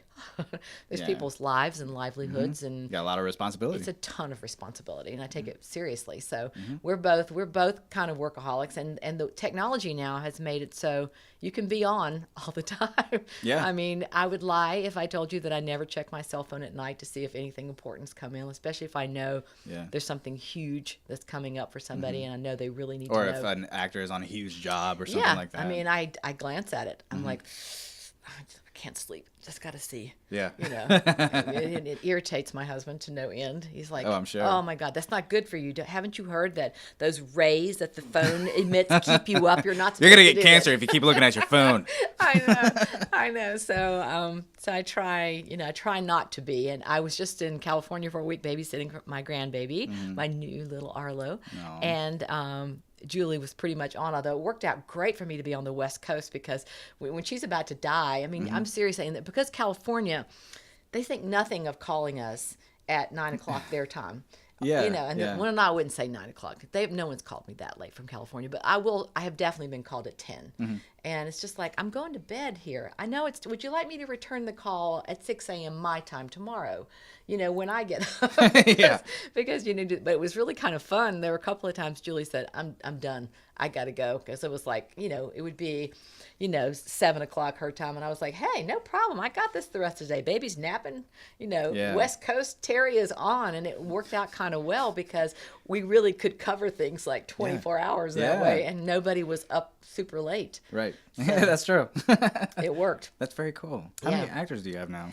We definitely have over 300. I would say 200 active actors. Like the other 100 are kids that are actors who are in college or who are taking a break. Or we have about 100 people that are in college or kind of doing something else with their life right now, and kind of on the back burner and stuff. But the most exciting thing that's happened is that we're rebranding. We're going away from Kids Unlimited. Loved it, but it's been great. But that's not who we are anymore. Yeah. And that was kind of a byproduct of all the actors aging, and also the fact that we were able to recognize some amazing. I mean, Estes was the first one. He was our first true adult. Yeah. And I remember when he came to us and said, I want y'all to represent me. He was taping our actors, and I said, Estes, we represent kids. He said, I don't care. Represent me. And he said, I see these projects. I don't get to audition for this stuff. Yeah. He said, you guys work your butts off. I want to do this. And I said, okay, just so you know, when people are looking on Breakdown, it's like cute kid, cute 20-something, and then there's you. And so I'm just going to let you know. He said, Terri, I don't care. And Julie and I both said, this is kind of fun. I kind of like having an adult, don't you? And I was like, yeah. I could cuss. And so, yeah. Well, and then it was a great thing for us because some of these kids we've worked with since they were 10. And so now they're 21 and we want to hand them off to some other agent to say, here you go. Look what we've developed for you. Yeah. No, it's not good. So the adults that we have in our agency are the biggest working section of our agency, which is fantastic. And so we are, I went back and forth about what to do. Yeah. And I had a lot of advice from a lot of people, seriously, people from all over the world. I'm not kidding. I was at a conference in Canada and I was being advised by like 8 different countries. And I told them all the whole thing. And we're just going to go with KU Talent. And it's just going to be KU Talent. And if anybody says, because that's what a lot of people call us anyway. Yeah. And I don't want to lose that brand that we've created, and people will know it's us. So we're just going to go KU Talent, and eventually we'll come up with some great acronym for that. I don't know what it's going to be, but it might be Kicking Up or something. I don't know. Kicking Up Actors. Yeah. Coming to a theater near you. Yeah, there you go. So I don't know what it's going to be, but we're just going to stick with KU Talent, and that will be. Okay. It's not not just for kids anymore. Not just for kids anymore. Yeah, exactly. Like cereal, you know, like there used to be a commercial with some cereal, and they would say, Kix is not just for kids anymore. Yeah. Well, okay, you're telling it's not just for kids anymore. Yay! I'm excited about that. I'm excited about it, too. Yeah, we're busy, too. We started. Whew, this week it hit. Oh, yeah. It definitely started. Yeah, we can feel it. It's building. It's pilot season, isn't it? Finally, God help us. Yes, we're ready for it. Yeah. We like pilot season because, I mean, that's a great time for an actor to book a pilot, and that's like life altering for most people. Very cool. So, especially if the pilot gets picked up. Yeah, exactly. Yep. Especially with like Netflix going on and stuff like that. Well, and pilot season isn't what it used to be. It isn't like this that all the shows are. I mean, there's new shows starting all the time. All the time, yeah, of course. With all the stuff on cable, but it's still a big deal. It's still a very big deal. So it's just more opportunities. That's what it is. Yeah. So. Yeah. Cool. So your festivals. Yes. Out of the 2 that you run, right? You only run 2. What's the difference that you see in both of them? Or is it pretty similar? They're different. They're different. They're very different. And I like one of them a lot more than the other one, too. Oh, do you? Do you want to mention that on camera? Sure, I don't care. I don't care. I'm an open book. Which one do you like? Oh, I like Artsplosure, the Spring Festival, a lot more. First Night I like because of the community aspect of it. First Night is more of a community type festival. Kind of a general. It is, but it's also more of a street festival too. It's become more of that, and it's more about celebrating this new year. And I'm not a big fan of working so hard during Christmas, and because you do. I mean, the rest of the world on the 26th of December, the rest of the world is home in their jammies, snug and, hungover from drinking too much on Christmas. And I'm at work as hard as I can do. That week between Christmas and New Year's is absolute hell. Yeah. There's no other way to put it. It's just hell. It's really, really, really hard. And the event itself is, I always say that Artsplosure is like a marathon. Well, First Night is like a sprint. You run as hard as you can, as fast as you can, and it's cold, and you're dealing with the elements, and there's a lot of things. The stress of that festival is massive. Right. Artsplosure, we have 2 or 3 days depending on what we decide to do on a certain year, and you have time to actually enjoy the festival and see the festival, and the weather's nice. It's spring. Yeah, I don't know. Yeah. I think I used to like First Night more, but as the years have gone by, and a lot of that's just how Raleigh downtown has changed. That takes effect. Yeah, it takes effect on it. I think Artsplosure. You saw the video. That was so good. I love that. That was one of the first festival that I actually did something like, because I did the flea market film, and it was similar to the Artsplosure. Just no actors, just kind of telling the story by film, and then I decided, I was like, Artsplosure's coming up. I wonder if I could do something with that. So I knew going in that if I do this and it's good, it's gonna land me other jobs doing it. Yeah. And then while I was there, one of the bands. Oh yeah, Ed Stevenson. Paid me to videotape his band, and did that. And then it got me another gig with someone else. Get out! To film something. I knew Ed had hired you. Yeah. But he's a good guy. God, he's so talented. I mean, he starts playing. I mean, I'm just like, look at those fingers on that guitar. I mean, he's fantastic. Yeah. I've known him for a really, really long time. Yeah. And I just think he's a brilliant flamenco guitar player. Amazing. Yeah. Yeah. So I'm definitely looking forward to maybe possibly filming some more. Good. Somebody did. I don't remember his name. I can't remember right now. But Liz. Yeah, I saw the video actually. It's so good. It's really good. It is so good. But I was like, that's a good idea. It was a great idea, wasn't it? It was a great showcase for her. Yeah. And once again, my worlds collided because he actually had the show cast when we met with him. And he said, then he called it. And I said, well, let me know because, I mean, I represent all these young people. I've got 1 million people who'd be good for that. And then the girl I think that he cast ended up not being able to do the show. And he said, you sure you have somebody?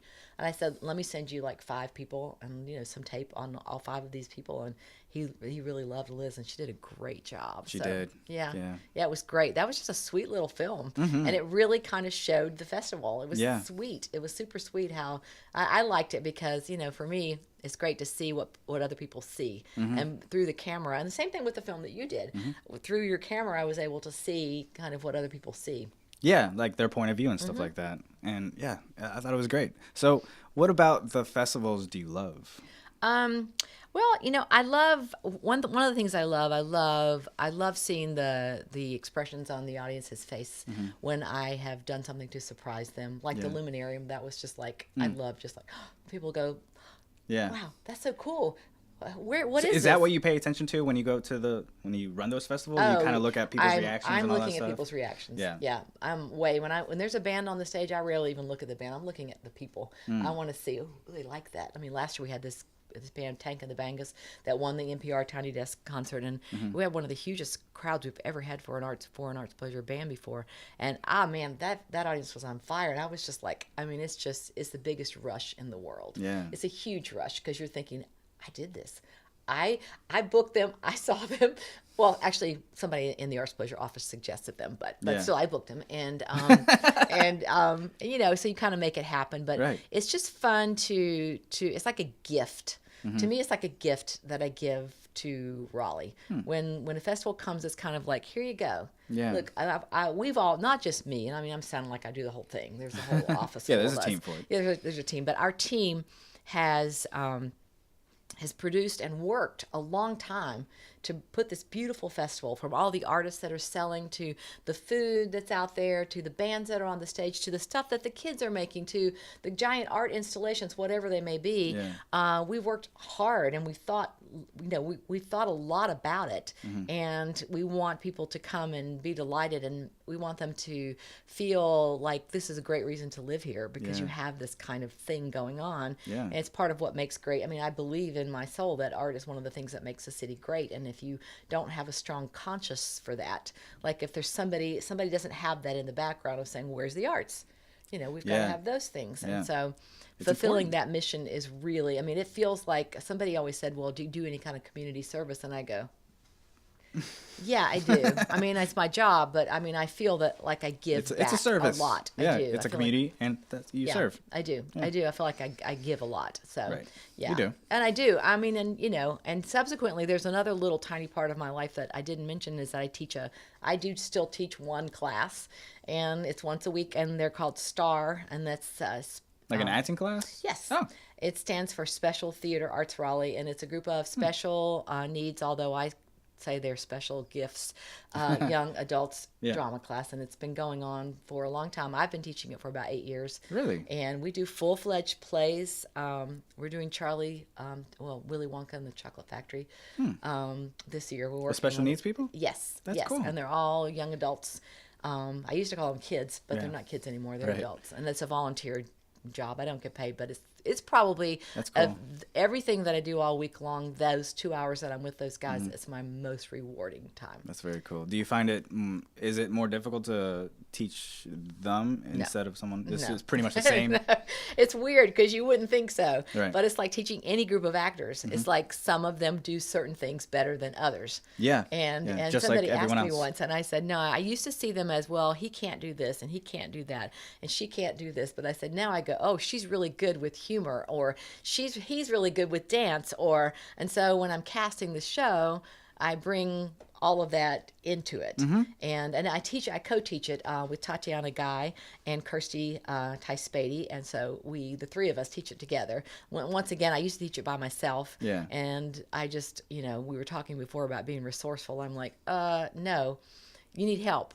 So get some help in here. So, that's cool. Yeah, it's really, really, really fun. It's super fun. And some of the actors from KU Talent are helpers in the class. Yeah. And they are actually in the show too. If you're a helper in my show, you're on the stage. You're in the show. Yeah. I think that was always shocking to some people. They're like, what, I have to be in the play? I'm like, oh, heck yeah. Because we have we have an actor who's an amazing actor, but he can't hold more than, say, half a line in his head at one time. And so we have a shadow with him who helps feed him the lines, and his character is great, but his memory, I mean, he doesn't have that capability, but he can still act. And so we do make some modifications for our actors. We had one actor who has down to couldn't dance a couple of weeks ago when we were there, because he sprained his ankle. And he was just sitting there. I could tell he was all depressed, and we were doing the whole choreography for the Oompa Loompas. And so I went up to him and I said, I said, if my dad, who lives in a retirement home, can do yoga in a chair, you can dance in a chair. So come on. You can do the hands, you can do the arms. You just can't move from step. I said, yeah, you got to learn the rest of it. So dance. And he looked at me and he was like, And I said, yeah, I mean it. Dance. Do it. Come on. No excuses. No excuses, yeah. So yeah, exactly. we don't cut them any slack. It's the same. Yeah. They work hard too, super hard, harder than a lot of actors that I know. Yeah, that's cool. It That's is very fun. cool. So, Matt here is starting a festival. Did you know What festival that? are you starting, Matt? He's starting a Oak City Comedy Festival. Get out. Yeah. A comedy festival is a great idea. Yeah. Do you know? Do you have any advice for him? Is this going to be like is it going to be like a festival where you're at different venues and comedy going on in all the different venues and things like that? Yeah. Yep. Find a sponsor if you can, and get your players in line. I mean, get your partners in line. Like if it's different venue, having those people on board and involved in the early, stages of it. Because one of the things we used to do with Artsplosure is we used to put jazz music like in all the restaurants and stuff downtown. Some of them loved it. Others of them said, you know what, I do it for you, but I don't really like it that much because these people come in here and they don't buy any food and all they do is sit here and watch the show, and then they don't buy anything and they take up my table space from people who do want to buy and eat. So we kind of said, well, maybe you're not such a great venue then, or we'll do it during your downtime or something. But I would definitely say, having that partnership with those people that are going to, to have a festival, you've got to have a place to do it. You got to have people to do it with, and you've got to have a way to get the word out. And so don't underestimate the importance of the place. What do you do as far as like your team, right? Mm-hmm. So what does your team do to get the word out more?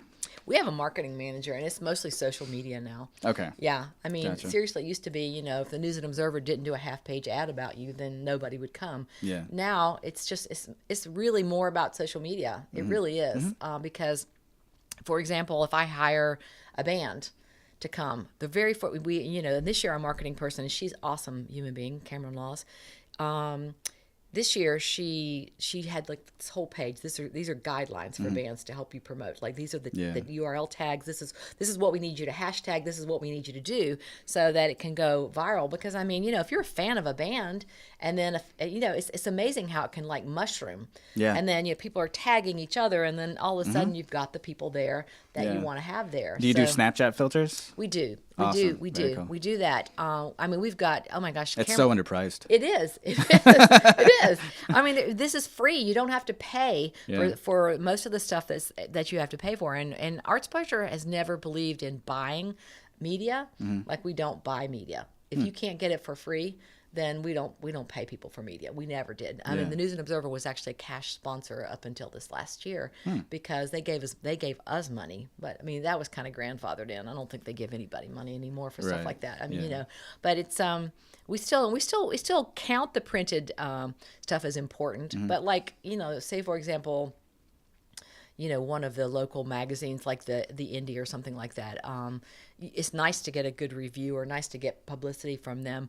But at the same time, their online presence is probably more important. But, because a lot of the attractions for our festival, you have to think that it's going to be for all ages. And so there are still people who just read the newspaper and, don't really look at that. So you still have to hit that one too. Yeah. So, just more on social media, but still both. You just throw it all out there as hard as you can and hope something sticks. Yeah. Do you ever get somebody like maybe a venue that doesn't work out? And do you have to deal with that? And stuff like that happened with First Night. Oh, really? Yeah, it's happened a lot. How do you deal First with Night. that kind of thing? Well, what we try to do first is we try to solve whatever the problem is, resolve it. We used to be in this bank lobby, and you can imagine opening a bank lobby for performances is pretty much a huge deal. And so we used to be in this bank lobby, and I won't tell you which bank downtown, but they had these little. Like if you were waiting in line, they were basically iPads that were on these like sticks, and you could do like some of the work before you got there on these iPads. And so they had them, and they were immovable. They had to be there. And but the thing about it was the design of them was that it was like exactly at kid height, and so little kids would come in there for the festival when they were supposed to be watching a guy, playing glasses or something, and they were like and it was messing up some sort of code. And they were like, you've got to keep the kids off there.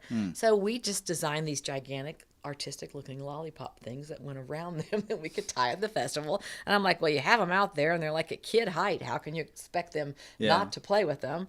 So we just hid them. So, you try to work it, do that first. And then, if that doesn't work, then you try to find somebody who's on their board or somebody high up who can vouch for you. Oh, gotcha. Come on. I got to have this. I have to have this venue. It's super important to me. What can I do? You try to, offer tickets to the guy that, I'm trying to think of all the things, because sometimes no is not an option. Failure is not an option. But then finally you get to the point where they just say, no, I'm sorry, we just can't do it this year. And then you try to convince them, if I really, really, really need it, man, there's, you have to go to drastic measures sometimes, like going over their head and saying, well, you're only the manager. Who owns this building? But not always. Yeah. Sometimes that owner will say, well, whatever, she's the one that has to work it. So if she says no, it's no. So, right. what's in it for me? True. So, but, with a festival, especially a nonprofit like Artsplosure, we have to rely on the kindness of strangers a lot, or of people in the community, because we have to say, it's super important. I really need your support on this. And tell me what I have to do to make this happen, because, telling me no is not going to, it doesn't work. I need this. And this is crucial for this. Yeah. And so, having somebody, and it's funny too, because women are really good at that. If you've known too many women, it's a good thing I got a female on my team. It's true. It's true, Matt, because we are very good. I think people, and not to stereotype us or anything, but we're damn good at being persistent. We're like a dog with a bone. We want something. It's just like we know it's there, and we are not giving up. That's why you guys need to rule the world. Yeah, we do need to rule the world. I'm so smart. I'm so proud of you for saying that, Oliver. What a nice thing to say. But it's true though, because women. I just had this conversation. It was actually with my gynecologist. I was just talking about just how, because I see how powerful women can be. And I said, it's because, we've been dealing with, I won't say what, but there's a young person that's been in our office at Artsplosure, who is a man. Yeah. And then there's one who's a woman. And the woman is much younger, much less experienced. She's actually a high school student at Broughton High School. Huh. I'm not going to tell you anybody's names, but she is Diesel. She's awesome. Yeah. That girl. She's fierce. She's fierce. And she's only in high school. And I just want to say, you could be president. And then we have this guy that's like in graduate school. And he was like, well, they said no. And I'm like, what do you mean they said no? Or he didn't get back with me or something. I left a message. And I'm thinking, you know what? If this had been the high school man, she would have. I'm the same. I'm the same. If it's really, truly important to you, and it really matters, then you should be pushing for it. And you might not get it, but if at the end of the day, with me, if I don't get something that I really want, if I hear at the end of the day, if I feel at the end of the day that I have done everything I possibly could, I have just used all options. And sometimes for me, if you see on my Facebook page, sometimes I just put this blast out. I really need a guy with a truck tomorrow morning. Does anybody know a guy with a truck tomorrow morning? I've just, and I can't deal with it anymore. And usually, Facebook has been awesome for that. Yeah. Somebody will say, hey, I got my kid home from college. He has a truck. What do you need him to do? Yes. So, I just blast it out. So, if you've really gone through all of your options and then you just blast it out to the universe, just say, help me, somebody help me. Yeah. It's good to have like team members that are really passionate about it. Yeah. Like, I'm not saying like they have to be at a level 10 because they don't own it, right? They're going to probably be at level 6 or 7 like that. But you want for them to at least have that passion, because when you express it and you truly like let it out there, then it's going to come back to you. It does. And I would say that's one thing that's one thing that has kept Artsplosure office going, is that the people who work there are super passionate about what we do. Yeah, really. From the top down, the executive director, he's so into what we do, and he really cares, and he's been doing it a long time. And the marketing person, she's an artist and a musician herself, and if you don't have that kind of passion, it's the same kind of thing with like education. And if you're a teacher, I realized when I was was a teacher, there were a ton of people out there who were just kind of indifferent about it. It was a job and it was a way to make money, but they didn't truly care about it and they weren't passionate about it. And I just thought, you shouldn't be doing this. Of all jobs in the world, you shouldn't be doing this. You can be an indifferent person on a assembly line putting but widgets you're affecting together, but the you're future. affecting the future, and you've got to be passionate about it. And if it's something that makes a difference, I mean, you've got to have people on your team that are passionate about it. And in my other world, Julie Ter Avest, my partner, and Shout out to Julie. Yes, I love Julie. Julie's fabulous. Love her. I love her too. Of all the people that I've ever worked with, she gets so excited. You know, she used to fight with me to call somebody and tell them they got the part. She was like, "Oh, please, can I just call them and tell them?" I was like, "Do it. I've had that pleasure a lot. You go ahead. You know, you got the part." So, but she is a diehard worker and she is passionate about it. And she's not an actor. I mean, she came about this because her kids were in it, and she didn't have that to start out with. But I remember being in an Essis's class, acting class, and she was in there. I didn't know who she was, and I was doing a scene with her daughter, Alex. And next week, Alex was like, "Oh my God, my mom was like obsessed with you." I was like, "Why?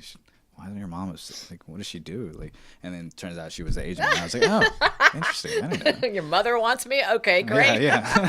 I'm not available right now, so. No, I mean, she does things. She's super fast and she's super on it. And it's been I think it's been a great fit for her. And you guys make a great team. We do. And we're very kind to each other too, because there's times when, like this week when I was with the baby and she knew I was going to be gone, but I said, "Hey, I'm going to be on some. You don't have this whole puppy. I'm going to be on some." And she says, yeah, I know. And so I know you will. I said, "I've got my laptop. I can do this. He's asleep, whatever. He's in my arms. He's playing happily. I'm on." And we're good with each other. We'll say, she would say, "Hey, go play with that baby. I'm on. I got nothing else to do right now. Go do it." I'm like, "Thank you." And she was in Costa Rica with her family over Christmas, and I was like, "Give me a break. Get off this thing. Go play with your girls. Go get in the water. Go do something fun." We're very kind with each other, and we don't have empathy for each other. We do. I think that's so important to be successful. You have to have empathy for other people. And women are especially, good at that too. Yeah, exactly. Women especially are the ones that are empathetic. leaders. Yeah, we're very empathetic with each other, and that's an awesome thing. It's a really awesome thing. I do. I appreciate that in her so much. Because we're not in competition with each other, and we're all working for the same cause. And we've I've never had one sour word with her in my whole life. So, and we work together, and it's been fantastic. And she's just a beautiful, charming, incredible human being. So I only want to be around those people. Now I don't want to be around icky people anymore. I'm rarely around icky people. I have just gotten them out of my life, and it's beautiful. Yeah. They're gone. A whole new world. It's true though. I mean, life is too short. It is. It's too short. Very and it was interesting because one of my tech guys at Artsplosure, there was this artist that we hired a while ago. We were thinking of hiring. Okay, that was the thing. We were thinking of hiring him. And he was actually this visual artist guy who did this thing. And this guy was really Southern. And he said, "Terry, remember how we talked about how you weren't going to hire anybody who was a pain in the butt before they even got here?" And I said, "Yep." And he was like, "So you sure you want to have this guy?" I said, "Nope. In the can, not hiring him. I don't want him that much." Yeah, it doesn't matter how good they are. Like if you can't work with anyone, if you can't be a team player or anything like that. Yeah, and that's kind of a life lesson. It's especially important in this business though, because if you aren't going to be easy to work with and pleasant to be around, and you always, and I have had to fire people before in Artsplosure and that kind of thing because they bring all this baggage with them, and they come to the job, and every day it's just like, and I'm just kind of it gets you exhausted. It does. And at the end of the day, you want to say, this is a job. This is what it is. Take it or leave it. Because there's other people who wouldn't mind taking it. So take it or leave it. Or come with a smile on your face and a good attitude, because I can't deal with it. If I'm here working, and I'm smiling, then you need to smile. Yeah. Yeah. Do you find it easy to fire people? No. No? Oh, God, I avoid confrontation. I'm a middle child. I'm a people pleaser. I avoid confrontation like the plague. Yeah. But then there's sometimes when, that sons of bitches, they need to be fired. Yeah. Sometimes it's like, I can't wait. Just you wait. I'm going to lay it on when it's so hot. No, I haven't fired very many people. I usually find a nice way to let them go without letting them know they were actually fired.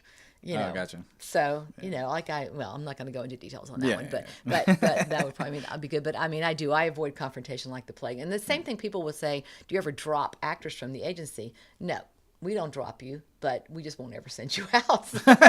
You just don't get any more auditions. Why would we go through that drama of saying you're dropped? I mean, if you hadn't had an audition in a year, then maybe it's time to call your agent and say, I haven't had an audition in a year. Mm-hmm. Well, then we might say, you know, this is why. Yeah. And it's also a rare occurrence. I can only think of once or twice that we take an actor back after they leave. Because usually the actors that want to leave, Julie and I are usually like, don't let the screen door hit you on the way out. Yeah. It's one of those things. It's kind of like, well, you were not happy to begin with, and you weren't, you know, we have very few people leave us. But once in a while we have someone leave us and want to come back. And usually we say no. We just say, you know what, you know, it's kind of like your old boyfriend coming back or something. You know, that ship has sailed. It's done. It's over. I'm a new me. Yeah. I don't know if you're the same.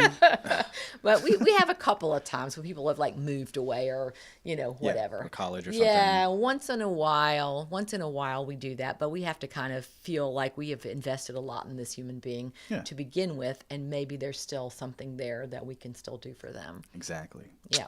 Yeah. Very cool. Thank you so much for doing this. You're welcome. That's it. This was fun. I just felt like I just visited with you and I just talked my ears off. I don't have to say anything the rest of the day. I was really excited for this because, like, I only know so much. I don't know too much about you. That's it. I got it all done. I thought you might have a blue moon in there. Oh, no. I know that's a regular beverage around here. I'm not much of a drinker, actually. Oh, really? Esses is the drinker. Yeah, so am I. That's why I know there's usually a blue moon hiding around here somewhere. It's in the fridge. No, thank you. I don't drink this early. Not anymore, right? No. Not since Oprah. No, man. You try not to do that. That's usually a mistake.